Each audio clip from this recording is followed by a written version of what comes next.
Hey guys, it's Deco here, and this deck video that I have for you today is about my Miss Valley deck. I've actually had these guys for a while. I just didn't really feel like doing a deck video because I'm lazy.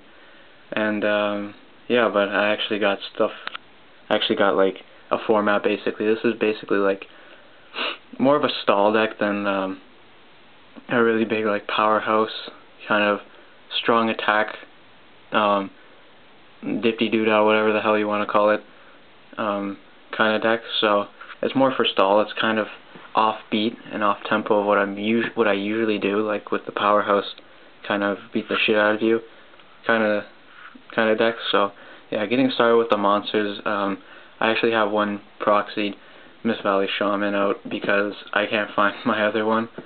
I don't even know if I have another one. Okay, but yeah, I'm gonna run two in here because of my whole strategy. This is basically the key ingredient.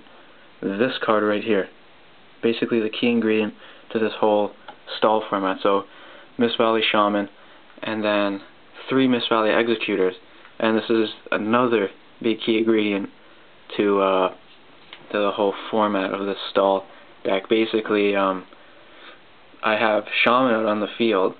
What you want to do is you want to have swords. So you have Swords of Revealing Light on the field, you have Shaman, you tribute another monster for Executor, you send swords back to the hand, and you lay it down again. Then basically for 2 turns, for like the 2 turns, you're basically trying to get out another monster, set another monster, whatever you want to do, and then you want to send with Shaman, Executor back to your hand, and then tribute that set monster for Executor again. So you send swords back to your hand because it sends all face-up spell and trap cards to their owner's hand. So yeah, that's basically the whole stall format, and it actually works out. I've actually stalled people for like I think over 12 turns. So it's a pretty big bitch, as I would say. And then you have 2 Miss Valley Thunderbird, basically just there because they're kind of the monsters that I usually tribute for Executor, so they're not really hurting me if they're in the graveyard. And then I have Delta Flyer. I usually have Delta Flyer in this because he's a tuner. I know he's not a Wing Beast or a Thunder, which this deck consists of, but he is a Wind, and his effect does come in handy if I want like a Stardust out and I only have like a 4 and a 5-star monster, or whatever you want to do. It's basically it's the good effect. Sangan Surge Power. I mean, every deck has to have like a Sangan or something in it. This is a little offbeat in this deck. A Neospatian Air Hummingbird. Basically, when I play, I don't like to give up a lot of life points. I love gaining them. I'm not crazy really going out of my way to gain life points, but I do like to gain life points, and I don't like to give them up. So Neospatian Air Hummingbird really helps out, especially if you have swords. I mean, you're getting like a lot of life points, and so it's going to be really hard for your opponent to drain that shit out of you. So Air Hummingbird really comes in handy. 2 Miss Valley Soldier, because a lot of people use Miss Valley Soldier anyways. I mostly use him just for a tuner, but he's decent in his own way. 3 Miss Valley Falcon. Even though they're kind of a pain in the ass to like get them to attack, which I might actually take one out and add something else. Maybe a 3rd Shaman, or I don't know. We'll see. They do have a good attack, and so they're basically like defense for you. So, and then 1 Miss Condor. Miss Condor is just kind of there. I mean, if I get a Miss Valley that I don't have or I need, I'm probably going to take out Miss Condor. That's probably going to be my first step. Just taking out Condor because he's really not useful at all. Miss Valley Baby Rock.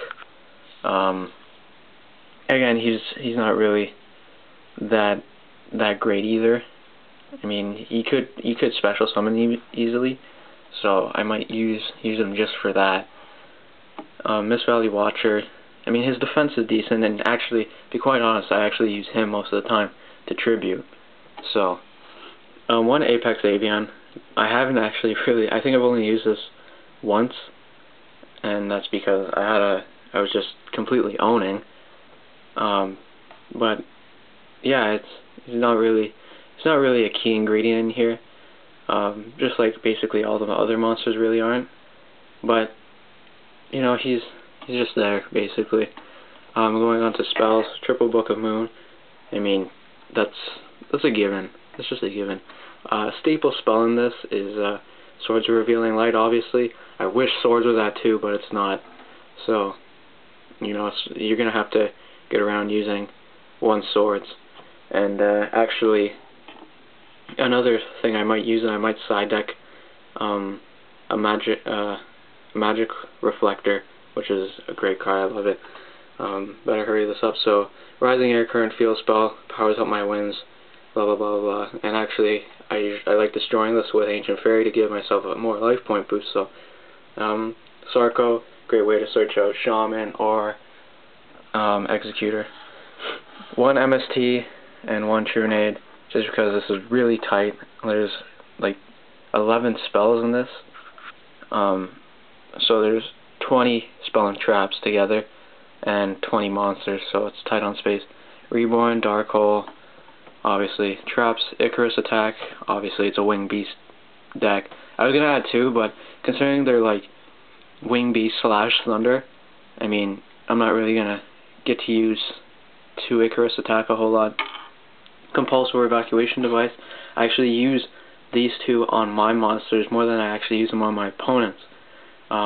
So like, if I don't have Shaman out, and I have to use a Compulsory on Executor, then I will. But Dark Bribe, Dimensional Prison, two of my favorites. Bottomless, Torrential, Defense Draw, one of my favorites. Sakuratsu, and Mirror Force.